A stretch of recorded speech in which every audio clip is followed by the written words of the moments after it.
Welcome to the Friends in Business podcast with your hosts, Ben Wright and Jemimah Ashley. Ben, known as the sales strategist, and Jemimah, our resident visibility expert, are here to share their wealth of knowledge and experience with a little fun along the way. Whether you're a leader, entrepreneur, or aspiring business owner, this is the podcast where we share everything we know about business to help you succeed. Let's get started. Welcome to the Friends in Business podcast.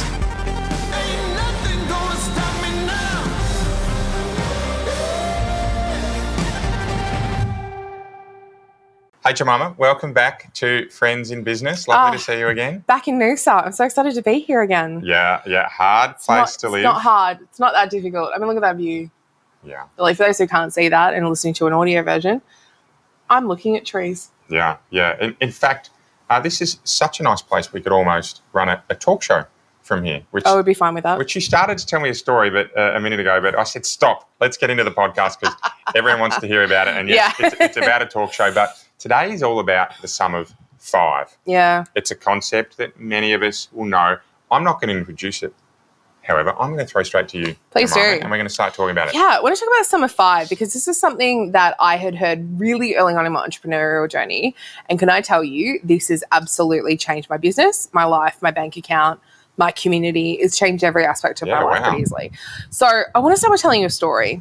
And it's how I go for a run in Los Angeles up to the Hollywood sign. So it's a monstrous hill, and it's a big hill that happens in the background. And I'm with a girlfriend and we're going up this hill, and I ran into a friend, like a loose association. And they said, "What are you doing tonight?" And I said, "Not much. Steve, thank you." Why? Like, why? Firstly, is this a Tupperware party? Because I don't want to go. Two, I'm not drinking, so I'm not interested in that. And he said, no, I've got tickets to go to the Academy. You know, the Academy Awards, the Academy. And I went, yes, I'm free. Why? And he emailed me, he stood there and he emailed me 2 tickets to go and see the Sidney Poitier launch at the Academy, his documentary. Absolutely incredible. It's on Apple, 10 out of 10. Can't recommend it enough. As we get there that evening, and I'm like, what a chance encounter, right? A loose association who kind of remembered me. Mm-hmm. And we rock in, and there's a lot of bomb dogs, and like there's COVID testing. It's a lot going on. This is just last year. There's a lot happening. And my policing background goes, what's happening? We end up in this VIP section, also fun. I'm standing next to the guy who used to date Zendaya, chatting to Jesse Williams from Grey's Anatomy. And I was like, no, this might be the VIP section that we're in. And I can see like another VIP section. And about 10 minutes later, I had this beautiful hand just put her hand on me, and she's like, hello, how you going? And it was Ms. Oprah Winfrey. Wow. From a loose association for a run in the morning to standing next to Ms. Winfrey was one of the most surreal moments of my life. Yeah. And I want to talk a little bit about relationships today and about being around the right people because they can really change your life. Yeah. So that loose association that I had was from one of my closest friends. And it was just, I had met this person through their university, and I'm just like, she was studying at the Sidney Poitier Academy in LA. So that's how like they have these tickets to this. Yeah. And suddenly I'm standing next to Oprah. And can I also tell you the embarrassing part of this story? What do you think your response would be if you met Ms. Winfrey? Like, be honest, what do you think you would do? Because I don't think I've told you the story before. No, I haven't heard it. What would you do? I need to take a moment here. Just let me on. I'm pretty sure I'd say hello. Great. That would be your response? I'm pretty confident when someone says hello to me, I'd say hello back. Do you know what my was? Because I made a choice. It wasn't great. You know what? I'd love to know. And everyone listening wants to know as well. So tell us. My first response was, hello, Miss Winfrey. And then I curtsied for the first time. What a time to try that out. What a time to be like, you know what the world needs right now is me to bow and like curtsy. And what did she do? Do you know what she said to me? She said, well, this is embarrassing. And I said, yep. And I said, what a time to try that for the first time. And she started laughing and gave me a hug. So, look, I don't think that's the most embarrassing thing anyone's ever done to her. But also when she called her, that's embarrassing for you. Yes, it is. Yeah. Queen Oprah. I really hope Queen Oprah that she remembers that story. She probably won't. But I thought that was very funny. why am I telling you this story? Yeah. One, it's funny. Two, and I'm always going to go for the gag. Number two, what I think is really important here is to talk about how the people that we surround ourselves with really can influence our lives pretty dramatically. Yeah. So let's start with, where did this idea come from? Yeah. Number one, it was by a guy named Jim Rohn. Jim Rohn hypothesized you're the sum of the 5 people that you spend the most time with. Oh. Famously, the godfather of personal development. There was some debate about the number, 5, 7, whatever. Yeah. I don't care about the number you pick for that, but the people that you are around the most influence you way more than you actually will care to admit to. Yeah, I believe that. So there was a study done from Stanford University. Now, if you Google this study, I really want you to use the phrase neural synchronicity, because if you just do the Stanford study, you're going to find a prison experiment. So I want you to make sure you've got that included in there. Neural synchronicity. Yeah, synchronicity. Synchronicity. The first, it's in the show notes. It'll be written down. You can copy and paste it straight into. It's more syllables than I know what to do with that. Yeah. But the simple idea is this: the people that we're around influence us greatly. And Stanford went, let's test this. So they got, I think it was 100 people, and they drew a literal center down the line of these, and they grabbed 2 people. This is called a blind study, and what they did is took 2 people, and in this study, Ben, you and I are going to be playing the middle-class humans that are in this study. Great. You and I? Middle class humans. Bang on average. We're nothing. We are not exceptional in any way, shape or form. And on one side... Don't ever let anyone say that to you, Jemimah, because I think you are exceptional. But let's keep going. That's surprisingly nice to you, considering what you said to me earlier, but I'm kidding. Ben's lovely. We're on air now. What they did is got 50 very, very high socioeconomic people or rich people. Great. And we're going to put them, thankfully, over with you. Yeah. And then they also got 50 lower socioeconomic people. Yeah. And they put them over with me. Yeah. Yeah. Now, in this, for the sake of this study, I'm going to refer to them as the rich and the poor in this situation. But here's what you need to know. These were the only rules, and I've not told you about this experiment. I'm a nerd, love this sort of stuff. I love humans and how we work. So, Ben, you got to spend 1 year of your life will be spent with these humans. And all you have to do is for every week spend 6 hours with them. Okay. That's all. That's a lot of time, but I can do it. It's a lot of time for you to sacrifice for a study that no one really knows what they're looking at, but they're only looking at us, remember? Yeah. So for a year, you're going to spend 6 hours a week with these guys. And I'm going to do the same with my lower socioeconomic guys. Now, I've got a question for you. At the end of 12 months, they bring us in and we're the test buddies. After 12 months, I want you to tell me what happened with me. And I'm going to start with, how's my career going? Look, I think if you're associating yourself with people that are high performers... I'm not. I'm with the poor people. Right, you're on the other side. So you unfortunately got the very good end of the stick. Unfortunately for me, you had a great time. Okay. For a year, I'm with lower socioeconomic. We've probably got lower education, lower money coming in. Yeah. I would like to think that you would have tried to spend some time to help them. That's not what happened. I can promise you. Because I would definitely be like, how can I help? So that's our MO. Yeah. My question is, what happened with the very, very average version of me that turned up there? I can guess, but I'd rather hear from you. Great. It didn't go very well. Right. My career actually progressed nowhere. I'm in the same job within 12 months. I'm doing the same thing that I was doing before. Right. I've not even got a pay rise. I've not met the GPA. I've done none of that. Right. Great. How's my financial situation going? What do we think? Well, based on that, it probably hasn't progressed. It's not anywhere. I've not saved any additional money. Right. How are my relationships going? Well, that's interesting because often some of the lower socioeconomic people, I've just spent some time in Fiji. They were the happiest people I've been around. My daughter still says Bulla anywhere she walks. But I would hope that you've been able to spend some time on your relationships. That's not what happened. Glad I'm not having to guess the results. Not at all. I'm glad that I was the case study for this. So my relationships actually haven't progressed. I broke up with my other partner. My health is deteriorated. I've actually So one of the things that they found was the hobbies that the lower socioeconomic people had chosen were really centralized around food, were really centralized about non-movement, and was actually really centralized around watching TVs, going to the movies, those kind of activities. There was very little about personal growth or exercise, development. It actually not much had changed. But the problem is in 12 months, a lot can change if you let it. Yeah. In contrast, Ben, you had a very, very different 12 months. Great.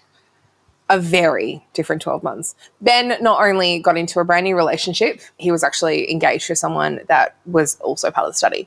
Number 2, Ben had increased your revenue a lot. You'd actually started a side hustle. You had a promote. You actually had left your medium job and gone to work at a better company because you met someone that was recruiting and you had some skills there. Right. The hobbies were different. It wasn't a movie theatre. It wasn't Chili's. It wasn't fast food takeaway. It was someone had access to a golf club. People started swimming. Your health had improved. You were running. You had opened an investment account. These things, all they were testing were, and the only thing that changed was the people we were hanging out with. And this is where I think we need to get really, really clear about the people that we spend time with, the activities that we get pulled into, despite being only maybe 6 hours a week, really do have detriment or benefit to us depending on how we want to do this. This study really formalized the idea and this notion of who we spend time with influences our outcomes. Okay. So there's clearly some messages coming here, but I can relate to this at a very personal level. We moved up here to the Sunshine Coast about 12 months ago, and I'm spending quite an amount of time around people that are really fit. Particularly triathletes. Some of our friends up here, every second person's like running a triathlon. I was like, I did 5Ks yesterday. I was pretty stoked with that, but here we go. These people are exceptionally talented, and a number of them are going to Hawaii, and they're killing it. I've found that my passion for the sport has started to come back a little bit. More importantly, I've actually found that I'm training harder, and I'm actually swimming as fast as I was when I was 20, and I'm 41.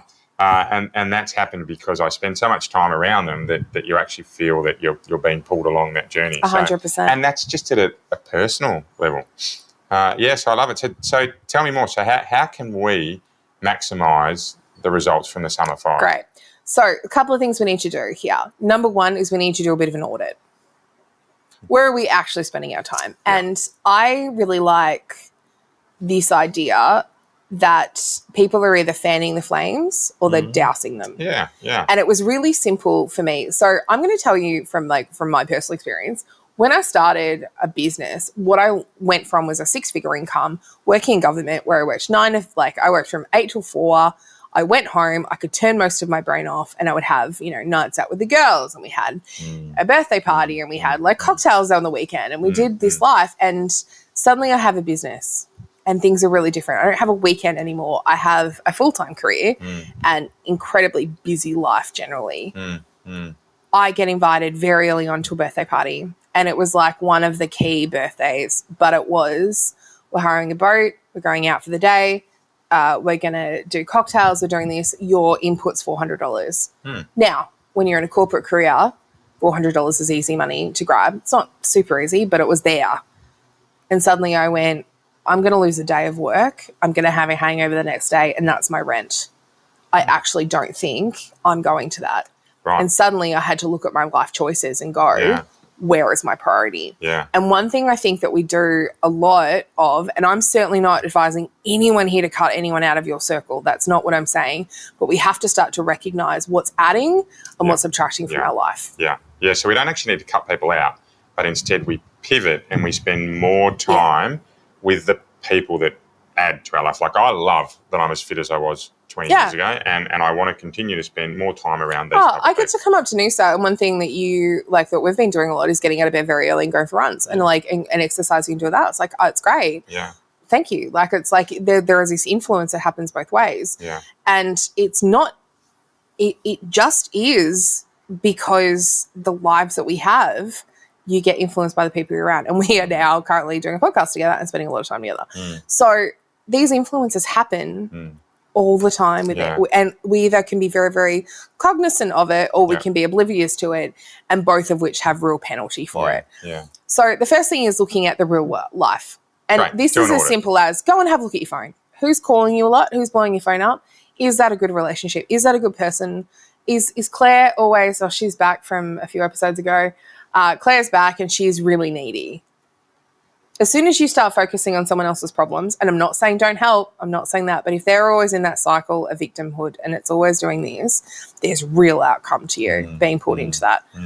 The second thing I want you to do is have a look at who you're influenced by in a technology space. Right. Okay, so it's not just your friends and family. Yeah. So one of my first business mentors, and I always giggle at this, because one of my first business mentors was Gary Vaynerchuk. Yeah. So 7 or 8 years ago, he was really a huge person for me around, he was one of the first people I found talking about business inspiration. I really learned a lot from him about putting yourself out there, about visibility, about documenting your journey, that you one day at a time. Like one is greater than zero. These are phrases that I still use now because they were core ingrained in me at that point. He's gone really hard in that space. It would take another 3 or 4 years before I would get to meet him. And I've spent time with him now and I've had that opportunity. I'm so grateful for that. But I don't think I could have had that if I didn't have him first in a very virtual space. So think about the content that you're listening to. And this can look like different things to many people, but this can also be like, what are the meditations that you're doing in the morning? What are the mantras if you've got things that you listen to kind of prime yourself every day? How inspirational is that? Is it warranting your time and attention? Because it's influencing you far more than you will care to admit. I always use my test for anything I'm following from a tech point of view is, do I get to the end of whatever I've listened to or watched or read and take something from it often?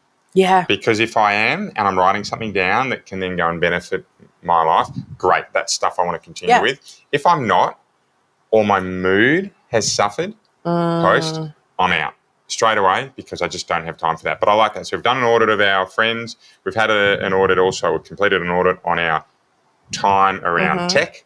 What else are we doing? I want you to have a look at your socials next. Right. I really want you to go and have a look at, is this worthwhile, me following this person? We always have the one cousin, Ben, you've got this cousin, I'm sure of it, that treats Facebook as a diary entry. Yes, that's one of the reasons I spend less time on Facebook. Yes. Excellent. I'm not suggesting that you cut people out, just a reminder again, but also limiting the amount of time that we take in that. If someone is, again, making you feel bad about something, if you're on a health journey and all you're posting is vegan, if you're getting a lot of really, really quite toxic diet culture stuff, maybe get rid of that stuff off your feed. If you're trying to develop as a person, inspirational quotes can actually be really helpful and has a time and place for it.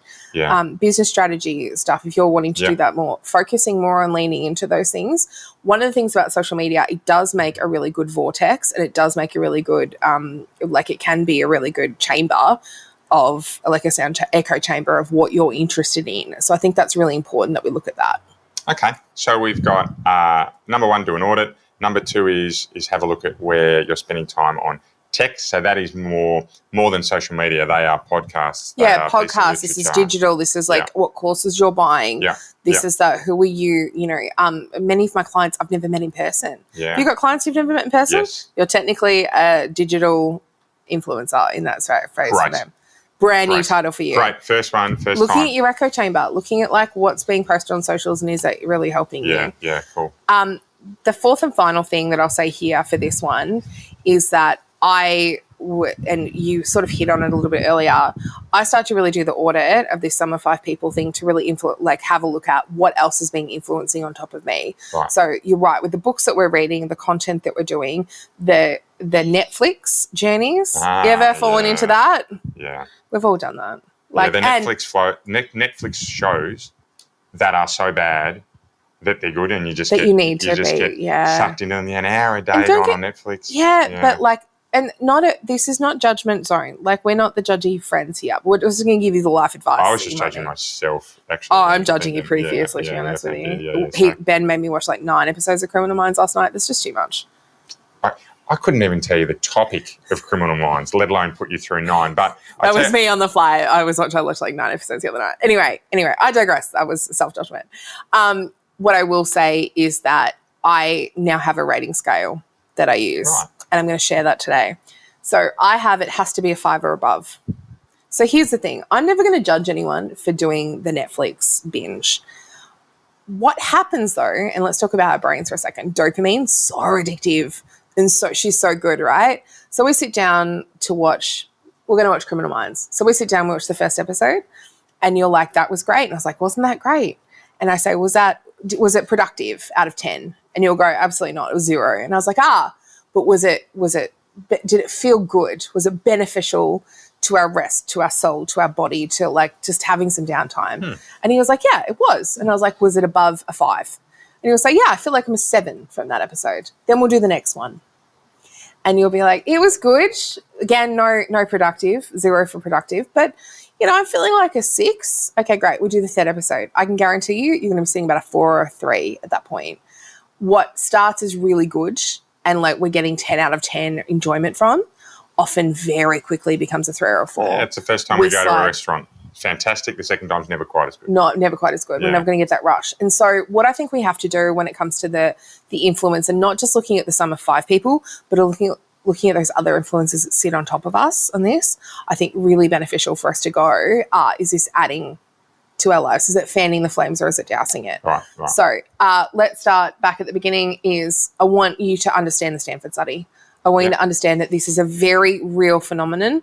It does happen. Neural synchronicity is really important. What you are around really does happen and influence us. 2, what connections do we have in real life? Right. Are they influencing us in the way that we need? Number 3, digitally, who are we being influenced by? Because I think you are getting more influence from the digital space than you recognize. 4, have a look at your echo chamber. Make sure it's not just screaming negative at you. You need that positive stuff. And then finally, we really want to make sure that when we are spending time, money, and our rest time, is it worthwhile for us? Think of this as like the Malteser bag. You open that block of chocolate and the first one's a 10. Yeah. And then by half the bag, you're a 6 or a 3 and you hate yourself. 20 minutes later, you're feeling full. It's funny. I was actually going to talk to you about the diet piece. I think that comes into the fueling or the fanning. For sure. Right, for sure. The sum of 5 also comes down to your food. Are you eating a good breakfast, lunch and dinner? And then in between that, how are you snacking? Right, and then are you eating mindfully? Right, that might be the 5 that we look at. But I think more importantly is making sure that the more we eat and drink in a way that shows up with the life we want to lead, the more we're going to do it. It only takes a few days after we go off sugar, it becomes easier. A few days after we stop alcohol, it becomes easier. The more we eat healthily, the more often we're going to eat healthily. And no one is going to criticize anyone for grabbing a cheeseburger, right? This is not what we're saying. What it is around, if you're going to do that, make sure it's an enjoyment of 10 and that like you're getting something out of it for that. But one cheeseburger is not going to kill you. A cheeseburger every day, really going to have a hard time. Yeah. Great. I love it. Thank you. You're very welcome. Rule of 5 broken down. Yeah. We need to make sure our most important point from today is getting sent across as we do each and every episode. Ladies first today. You're number 1. I think my biggest one is I probably even saying this, I'm going to do another audit. Yeah. I think I've got a couple of people around at the moment who are lovely. And, if you're watching this podcast and I've stopped talking to you, maybe it was you. Kidding. It was definitely you. But I think this is around knowing where my time is going. Yeah. And I think knowing that the people who get my time, you have to be really mindful that one, you're going to take things from them, but they're also going to get things from you. Yeah. And so, especially in the entrepreneurial world, we're very good at the giving part and not necessarily good at the recognizing the take. Yeah. Great. I actually support that. My number 1 thing is actually around having a look at the people you spend time with.